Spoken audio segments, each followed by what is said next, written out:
Allez.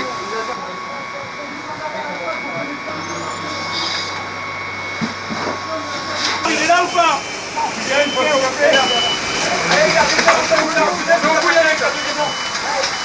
On y va, on y va. Stop les propagations, regarde. Stop les propagations, on va le concours.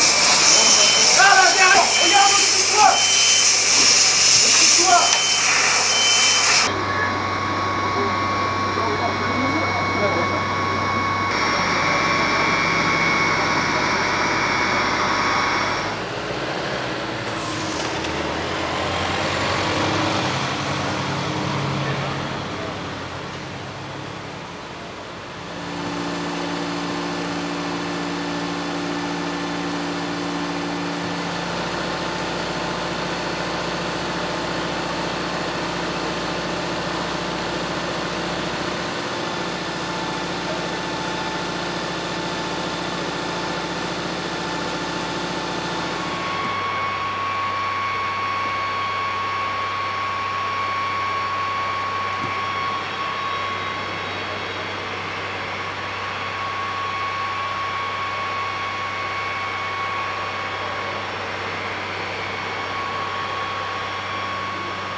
Les secours ont été appelés aux alentours de 1 h du matin, consécutivement donc, à un incendie qui s'est déclaré rue Hélène, dans le 17e arrondissement de Paris.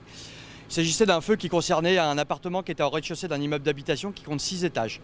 Le feu s'est rapidement propagé à l'intérieur de cet appartement, puis à la cage d'escalier, a monté l'ensemble des étages et l'accumulation des gaz et fumées en partie haute a embrasé les appartements du 5e étage. Le feu, qui était donc au 5e étage, a continué sa progression. Pendant ce temps-là, nos équipes arrivaient sur place en nombre important parce qu'au centre opérationnel, nous avons reçu de nombreux appels et nous avons fait converger de nombreux moyens. Les équipes arrivent et le feu est en train de passer du 5e vers le 6e, puis vers la toiture. L'action est double. D'une part, les sauvetages, 3 sauvetages avec un bilan humain malheureusement de 1 urgence absolue, 2 urgences relatives qui ont été prises en compte par les secours. Et parallèlement, la phase d'extinction, mise en place de 7 lances, dont des lances sur échelle, pour procéder à l'extinction. Effectivement, un feu extrêmement complexe, virulent et qui a rendu l'engagement de nos sapeurs-pompiers particulièrement difficile. En parallèle de ça, on peut aussi évoquer la crainte que nos équipes ont eue d'avoir un bilan humain assez lourd du fait de l'horaire. Un immeuble d'habitation, les gens dorment et bien sûr l'inquiétude de voir un bilan humain qui soit dramatiquement lourd. On a 37 engins qui ont été déployés, 150 sapeurs-pompiers qui sont sur place, avec diverses fonctions. Une fonction médicale, bien entendu, du fait des victimes, une fonction incendie, une fonction sauvetage avec les échelles, et une dernière fonction qui est une fonction sauvetage déblaiement, qui est là pour s'assurer de la solidité des structures qui sont meurtries par l'effet de l'incendie. Effectivement, c'est un très violent feu d'habitation en pleine nuit, ce qui est un critère qui aggrave la situation et qui justifie les nombreux moyens que nous avons déployés sur place. Comme je vous le disais à l'instant, la volonté de faire une prise en charge médicale massive du fait de l'horaire et du fait de la situation géographique de l'immeuble atteint. Potentiel de victimes important. Par chance, le bilan humain reste pour l'instant contenu à une urgence absolue, 2 urgences relatives, mais les reconnaissances sont toujours en cours. Le bilan peut encore évoluer à l'heure à laquelle je vous parle.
Oui, laquelle c'est réglé donc le générateur? J'en ai une idée, mais obligé de faire établir tout ça. D'accord.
Et en fait, on n'a pas tout le temps par dessus.